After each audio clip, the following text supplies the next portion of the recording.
Hey, what's up? Oh, alright. I actually was going to post a guitar video today, but my amp is being really retarded, and like I had my perfect distortion set up, and then I like carried it somewhere, and now it's like gone, and I can't find it again. So I have to figure that out. But in the meantime, I'm going to review The Emptiness by Alesana. Yeah, Alesana. Um, no, I didn't buy it. I'm borrowing it from someone, so hey. um, yeah, it came out in January, so it's not really that new anymore, but I don't think anybody cares. No one has ever said that they cared about the uh, relevance of the albums I review, but maybe that's not the right word, but you know what I mean. Okay, so I'll start off by saying that it is like a concept album based around the story of this guy who's in love with this girl named Annabelle, and Annabelle dies.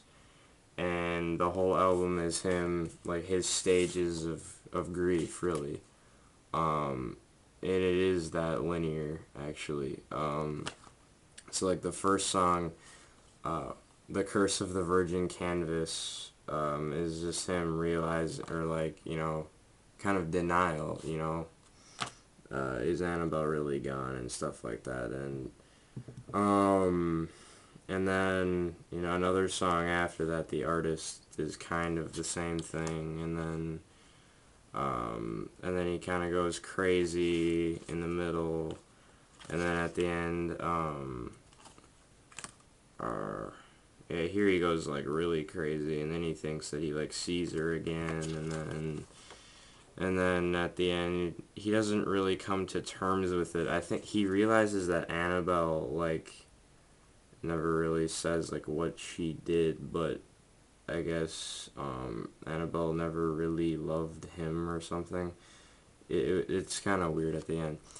But that's kind of the whole concept of it. And there's also, along with the lyric sheet, there's also this like this other liner book thing. It's like this like story written by the guy, and then Annabelle has a part at the end too. Um, yeah, like she saw that he was going crazy, and then she like killed him to put him out of his misery. So I mean, the fact that they wrote this whole other thing just for the sake of the album, I think is pretty cool. Now on to the music. It's alright. If you've been following me a while, you know that I'm not really big on metalcore, deathcore. Well, this is more metalcore, almost screamo in some parts, but it's like that. And that's not really my thing most of the time. And I mean, it's not bad at all. I mean, there was some parts that I actually enjoyed, but most of it, no, not most of it, just a lot of it too. I was just kind of like,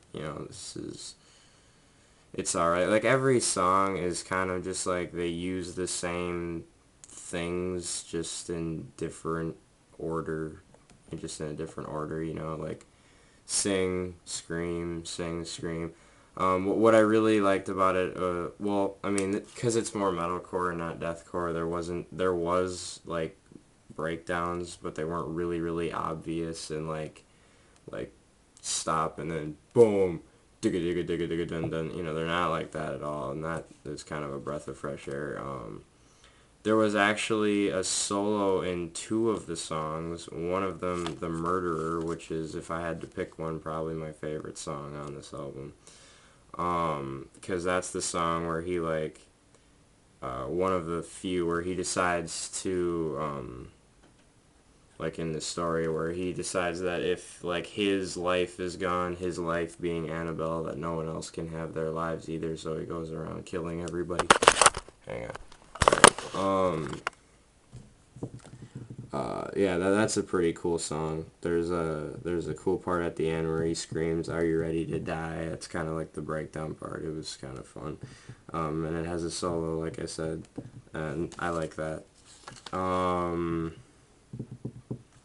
yeah, and also there's these like interludes like in they're specified in the lyrics, interlude 1, 2, 3, so on and so forth. But they're technically like part of the song that they were like that came before it. And the interlude is just talked by somebody, by the singer, I think. And it kind of gives it like this eerie feel, that the love of his life, the reason for his existence is gone.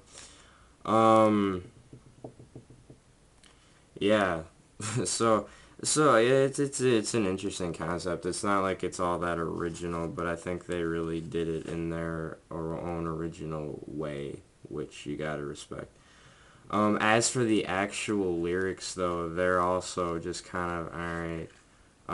They're not. I mean, they're just not really my style. They're not exactly the lyrics that move me. They're just kind of like statements over and over again with not hardly any actual like metaphors or really like poetic language. Um, well, one of my favorite lines. Where was it? No, it was that song, wasn't it? No, it was another one of them where he's like, shit. What song was that? Hang on a sec. That I could have sworn it was. Oh yeah, here it is. Yeah, it's one of them where he's going around killing everybody. Um, the coroner will have his hands full tonight. That is, if he is not among the dead. I thought that was kind of cool. And then I'm not gonna look for the song, but it was like, when the ground vanishes, I wonder will the sky fail me tonight or fail me too. But other than that, the lyrics are just kind of like statements and stuff. So all in all, the music is just pretty much just standard metalcore with some, cool kind of, riffs here and there. But it's just kind of like, yeah, just kind of all right. It's respectable. It's just nothing too special or wow. Um, yeah. But like I said, cool concept done in a cool kind of interesting way. Um, Yeah. Also, how much? Sorry, I just have to do that. The lead singer, especially to people who listen to, I mean, I don't mean to sound like high and mighty, but people who listen to heavier music like me and and lots of other people who listen to death metal a lot. The lead singer's voice is pretty um, poppy and whiny, but after you listen to the whole album and then maybe listen to another song again, you kind of warm up to it. He's a good singer. It's just the sound of it is just kind of a little yeah, like I said, poppy and whiny, but yeah, you can tell they've worked hard at what they do, and like I said, it's respectable. But yeah. All right, thanks for watching.